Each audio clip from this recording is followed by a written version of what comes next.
Hey everybody, I'm just kind of taking a I keep saying I'm in my videos, this is a quick video on blah blah blah blah, and then 15 minutes later you guys finally get to go watch whatever else you want to watch. Going to definitely try to make this one quick.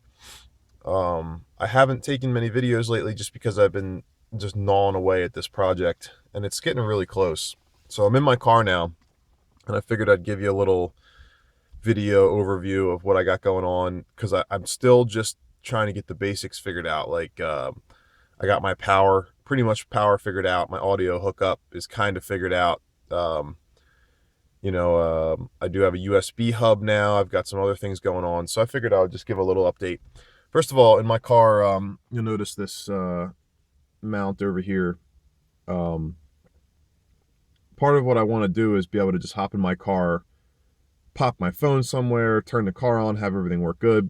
Since my Windows phone doesn't really do NFC very well, I can't internet share by just putting it in the dock. But what I did do was this is a Nokia Lumia, and at the time it came with a free wireless charging pad. And so what I did was I cut apart this nice dash mount and integrated the charging pad in there. So when I do pop my phone in here and I'm sharing internet and killing my battery, it will charge. You see the cord back here. I haven't wired that yet just because I'm trying to use these button blanks down here to be able to shut that on and off. I don't want it to be on all the time. So you'll see I have my tablet jammed in there. My Bluetooth screen is just kind of dingling there. All my wires are jammed over there, and I'm going to pull some of those out in a minute and show you. For those of you that know the Subaru Legacy, you know that the stock Cubby has a trip computer right here. That now resides down here, and this is the actually here I'm going to turn it on. You can see it boot up, how quickly it boots up. So there's power. Boom, it's ready to go.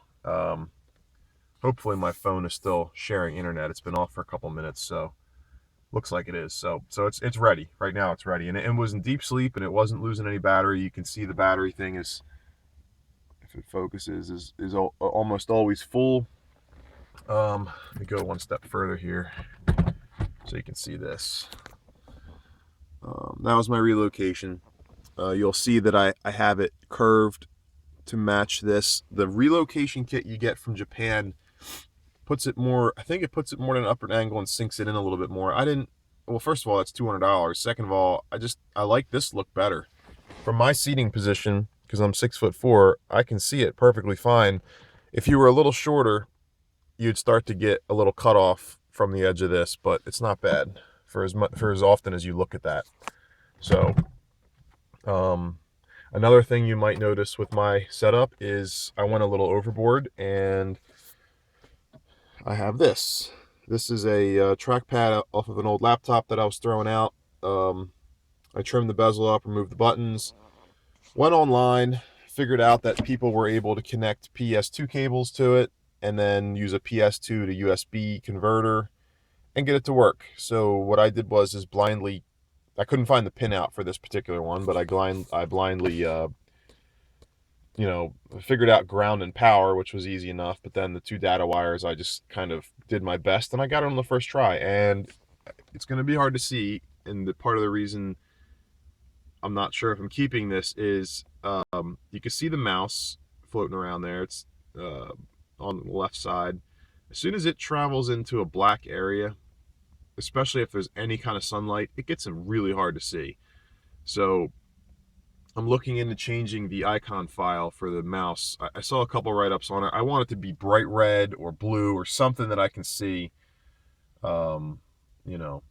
So all right, so this is getting lengthy and wordy, so I'm going to hurry up here. You see at the top of my screen, I do have gesture controls on this, but I got to tell you, they didn't do what I wanted them to do very, very efficiently, because no matter where you put, so if you have the Waze app up, or any map, that responds to your touch, not going to work yet. It's just when you go to use gesture controls, it activates the map. So, like that's switching apps. But you'll see when I come back, my map has shifted. And that was the problem with what I wanted gesture controls to do, was take me to my home screen, take me back, take me to recent apps. And I did have that set up for a while. And I do have some gesture controls set up. Like right now, if I do a quick circle, it takes me to my battery status because it was something I was checking constantly. But I didn't like how it there was no kind of like delay. Like the app didn't wait to check to see whether you were using gesture controls or whether you really wanted to scroll on your map. So I found this nifty little thing. It's called Button Savior, and it's meant for phones, I think, that have hardware buttons. And it basically, the idea is you use software on-screen buttons to do what your hardware buttons do, and it saves your hardware buttons, hence the name. I don't know how much that really is valid. I mean, I've never broken a hardware button, so, but it's really neat. This is the unrooted version, and I might try the rooted version, even though it says it only goes to 4.1. You can hide it so that all you see is this little tiny trigger, and you can make that transparent, you can make it invisible, you can put it anywhere around the border you want, and then you can also leave it open. When you leave it open, that stays up all the time, 100%. And you'll see I have back, app switch, and home. That's a screen shut off, which won't work because I have it turned off. And then some other things. There's actually soft volume controls and camera phone, which doesn't matter to me. And I'm not sure what that is. I forget. But no matter what app you have up, it stays up. Now you can't really see it too well there, but it's there. And if I want to navigate back to my home screen, actually, and when I have navigation on, there's actually a black bar that runs right underneath that, so it works really good. Boom, go back to home. Boom, app switch. Go back. Do whatever you want to do from there. Volume works really good. So, and if you'll remember, for my application, I'm not going to have this status bar. It's going to be hidden, my navigation bar. So volume control, that's what Timmer's ROM kind of gives you down there. I won't have that, so that's going to work perfect. The Pro version lets you add buttons, add extra lengths, take buttons out, move it. So I'm going to probably get the Pro version of this after I try the root version. Let's see what else real quick here. It just works really well. And the nice thing is, you guys that are using Timmer ROM, here's what happens when you turn the ignition off. You go into shutdown mode, and you can cancel shutdown mode by hitting that back key and use the tablet, and then you can do it that way. And what I do with that is I leave my phone tethered. I leave it in the car, and I shut the car off to go in the store for 5 minutes to grab a coffee or something. I don't want to have to disconnect and shut down and all that stuff. I just leave it. I hit the back button. My phone stays connected. Come back in the car, fire it up. It's like nothing ever happened. The nice thing about this button savior is this back button does the same thing. You'll see it took me to Power Manager, but that was because it was the app I have. I mean, I've lost ignition power, and that works just like this software back button. So that's really nice in my opinion. It's a really nice feature. So you see I get this little external keyboard thing. That's because of the mouse I have. The mouse I like because I can just sit back here, and if I want to switch tracks, or if I want to, open up another app or whatever, I don't have to. Again, I'm 6'4". This is gonna sound really lazy, but going like that all the time, plus this is gonna save on fingerprints because I can literally click on anything I want. And a double click and flick does menus, or does screen switching. You can double click and hold, and it'll put something on the desktop or on your home screen. It works really good. So, that's just what I'm going to do with that, I think. And it fits. So, I think it looks pretty darn good. I was just going to do this as a test, but it might be in there to stay. The black matches my boot and my shifter, and the silver matches the trim, and it's not that bad. So here I'm gonna play a little. I'm gonna put Spotify on for you. I'm gonna play a little music just so you can hear that it works. Right now I'm patching through to my Bluetooth, my Parrot Bluetooth kit, which the battery in my remote's starting to go dead here. So So I got to switch to line in, and you won't hear anything right now, and then I'll push play. Now, before I begin, I'm going to say this because YouTube's probably going to flag me. I have permission to use this music. I know this band. I had, written permission in an email, so if anybody's got a problem with it, I can provide proof. This is American Sugar Bitch out of Pennsylvania here. They're pretty good. So I'm going to play a couple minutes here and a couple seconds and just show you that it does work. So they're, pretty rocky, rolly band here.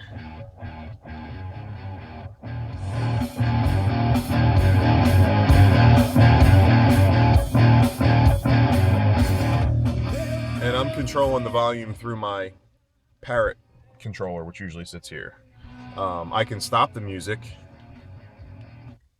by turning off my auxiliary input to this, but I cannot pause the music on here. When it was hooked up via Bluetooth, if you stream via Bluetooth, you can pause and skip from this remote. But all I can do here is basically mute and unmute the song, the music. So that's just to show you the music, that it does work, and that's true for all the music. Timmer's ROM does pause that. I don't know that it plays Spotify when you turn it back on, but it does pause and play other stuff. This is probably not permanent. They make somebody makes a plug-in auxiliary input for this stereo, and it's really cool because it's got an auto detect. It's got an auto detect and a built-in loop, ground loop isolator, and it's a little expensive, but now that I have this set up, I kind of think I'm going to do it that way, because if I want to be listening to a CD for whatever reason, or my radio, and I have Waze playing, if Waze alerts me that there's a cop ahead, the auto detect will play it through my stereo instead of, I had it working through Bluetooth, but I didn't want everything coming through Bluetooth either, and there's a lag with that. So I'm going to try it that way. So this probably isn't permanent. It's going to be permanent in my car because I like the Bluetooth, but so let me pull I'm going to pause this video. I'm going to pull all the guts out of this thing, and then I'm going to go over really quickly what I have for power and everything, hopefully really quickly, because now we're at 12 minutes. It happens really quick. So bear with me.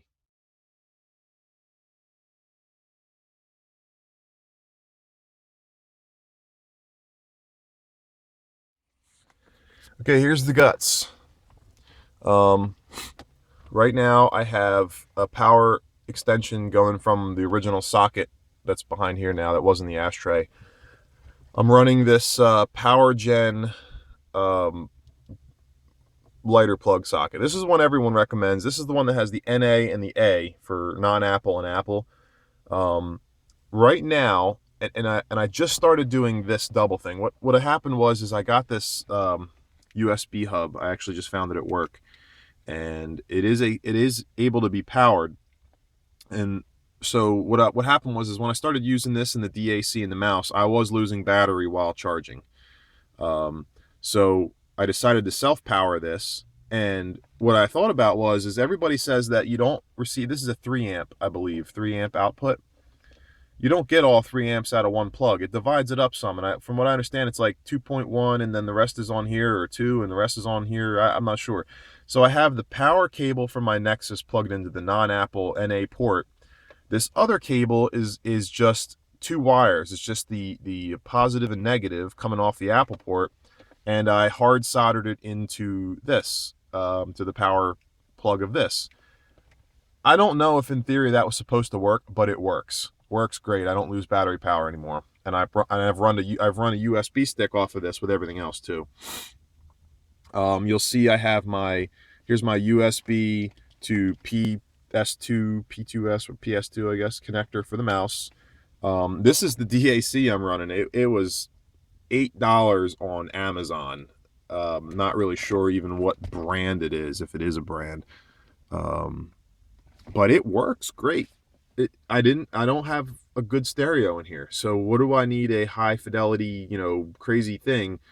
I can just run this. So I made my own Y cable. It's an OTG adapter. So my homemade Y cable, which you guys have seen, but I made a better one that actually works. And and I also have a ground loop isolator, which I'm going to show you in 1 second here. So that's it. That's pretty much it. I'm going to fire the car up real quick. So I took the ground loop out so you can hear what it was like before. You'll see it tries to go into standby there. Should be all fired up here. So what I'm going to do is I'm going to start the line in with nothing playing. Let's see if you can hear this. You hear that noise? And that goes up a little bit. You can hear there's like 2 or 3 different noises there. Listen to how quiet it gets. I'm going to try to plug this in with one hand. Listen to how quiet it gets with this simple ground loop isolator I got off Amazon. Can't believe I was able to do that with one hand. Boom, plugged in. Dead silent. And then just to show you that it's not muted.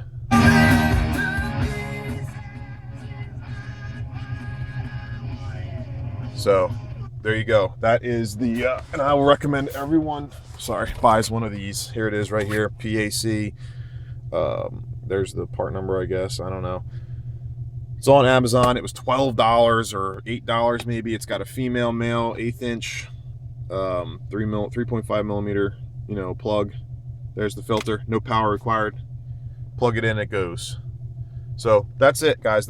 I'm working now on integrating this into my my bezel, and I'm starting to work on mounting. I got my frame pretty much built. A couple of my pogo pin on one side is finished. My pogo pin installation. So we'll see what happens here soon with this. Thanks for watching. Thanks for subscribing too, guys.